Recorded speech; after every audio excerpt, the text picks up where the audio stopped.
கிறிஸ்துவுக்குள் அருமையான தேவ ஜனமே, இந்த காலை வேளையிலே புத்தாண்டு வாழ்த்துக்களை உங்களுக்கு தெரிவித்துக் கொள்கிறேன்.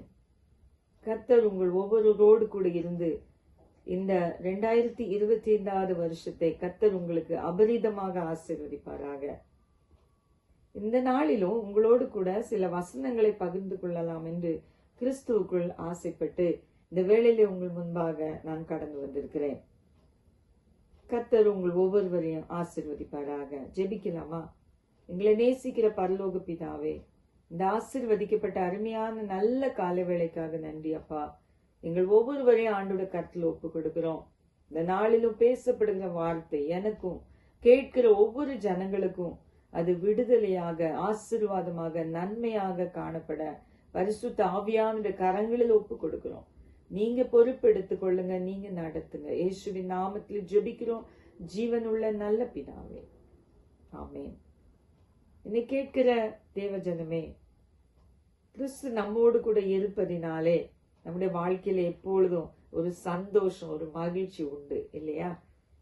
இதே சந்தோஷம் இந்த வருஷத்தின் முதல் நாளிலே தொடங்கின நாம் இந்த வருஷத்தின் கடைசி நாள் வரை இதே சந்தோஷமும் சமாதானம், அந்த ஷாலோம் பீஸ், அந்த ஷாலோம் சமாதானம் உங்களோடு கூட இருக்க வேண்டும் என்று நான் கிறிஸ்துவுக்குள் ஆசைப்படுகிறேன். அப்படியாக ஜெபிக்கிறேன். இந்த வருஷத்தின் கடைசி நாட்களே, அதாவது 2024 நாம் உள்ள நன்றியுள்ள இருதயத்தோடு தேவ சமூகத்திலே இருந்தோம் இல்லையா? இந்த நன்றி உள்ள இருதயம் இருக்கும்போது என்ன நடக்கிறது தெரியுமா? நாம் விசுவாசத்திலே இன்னும் ஒருபடி வளர்கிறவர்களாக காணப்படுவோம். அப்போ நமக்கு எல்லாருக்கும் நன்றி உள்ள இருதயம் இருக்கிறது. அப்படி என்று சொன்னால் கிரேட்ஃபுல் ஹார்ட் இருக்கு இல்லையா? நல்ல காரியங்கள், நன்மையான காரியங்கள் உங்களுடைய வாழ்க்கையிலே தேவன் செய்வாராக. ஒரு உதாரணத்தை சொல்கிறேன். ஒரு மனுஷன் நீர்வீழ்ச்சி பக்கத்திலே நின்று கொண்டிருந்தானாம். அநேகர் இந்த நீர்வீழ்ச்சி திடீரென்று பார்க்கும்படியாக கடந்து வந்திருந்தார்கள். திடீரென்று பார்த்தீங்கன்னா நீர்வீழ்ச்சியில் அதிகமாக தண்ணீர் பெருக்கும் கடந்து வந்தது. தடுமாறி அநேகரை தண்ணீர் இழுத்து கொண்டு போனது. இந்த மனுஷனால் பார்த்து கொண்டு நிற்க முடியவில்லை. உடனே அவன் என்ன செய்யறான்? அந்த தண்ணீரை சாடி அப்படியாக அநேகரை காப்பாற்றுகிறான். எண்ணிக்கை பார்ப்போம் என்று சொன்னால் 17 பேரை காப்பாற்றுகிறான். அந்த அருமையா பயங்கரமான அந்த குளிர்ந்த தண்ணி, ஐஸ் மாதிரி, அதுல அவன் 17 பேர்களை காப்பாற்றுகிறான். ஆனா கடைசியிலே அவனால் குளிர் தாங்க முடியாதபடி அவன் மரித்து போகிறான். ஆனா பாருங்களேன், ஒரு மனுஷர் கூட அந்த இடத்தில் வந்து அவனுக்கு ஒரு நன்றி வார்த்தை கூட சொல்ல வரவில்லை.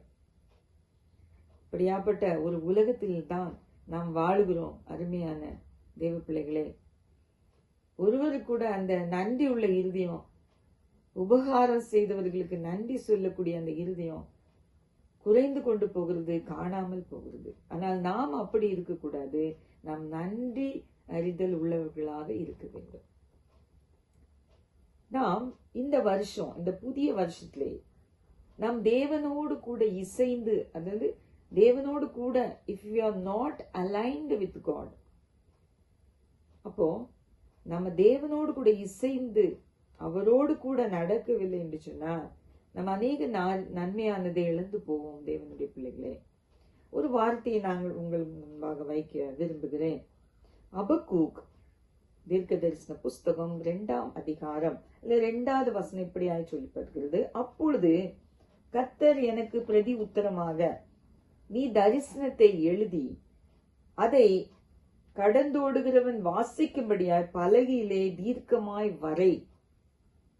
குறித்த காலத்துக்கு தரிசனம் இன்னும் வைக்கப்பட்டிருக்கிறது. முடிவிலே அது விளங்கும். அது பொய் சொல்லாது. அது தாமதித்தாலும் அதற்கு காத்திரு.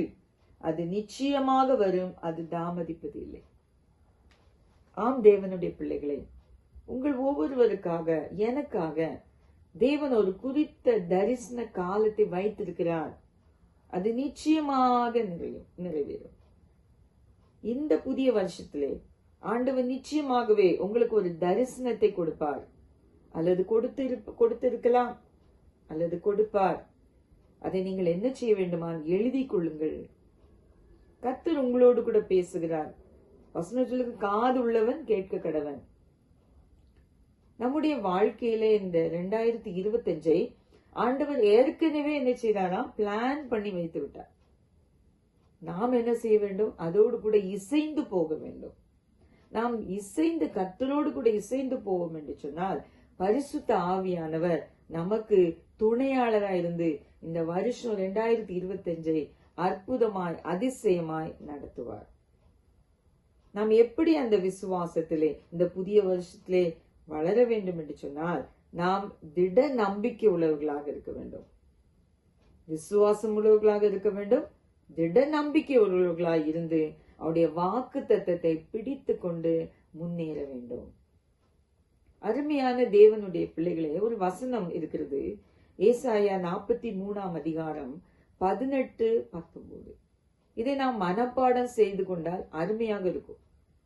ஏனால் இது ஒரு நல்ல ஒரு வாக்கு தத்தம் தேவன் நமக்கு கொடுக்கிறது. நான் வாசிக்கிறேன், கேளுங்கள். இதோ நான் புதிய காரியங்களை செய்கிறேன், அது இப்பொழுது தோன்றும், நீங்கள் அதை அறியீர்களா? நான் வனாந்திரத்திலே வழியையும் அவாந்திர வெளிகளிலே ஆறுகளை உண்டாக்குவேன். ஒரு new thing is going to happen in this new season. Will you believe it? நீங்கள் விசுவாசிப்பீர்களாக? நீங்கள் விசுவாசிப்பீர்களா? கர்த்தர் ஒரு புதிய காரியத்தை செய்ய போகிறார். அவர் என்ன செய்ய போகிறாரா? அவாந்திர வெளிகளிலே, என்னதான்? அவாந்திர வெளிகளிலே, அது வனாந்திரங்களிலே வழியையும் அவாந்திர வெளிகளிலே ஆறுகளையும் உண்டாக்க போகிறார். என்ன உங்களுடைய வாழ்க்கையிலே கடந்த நாட்களிலே நடந்ததோ அதையெல்லாம் விட்டு விடுங்க.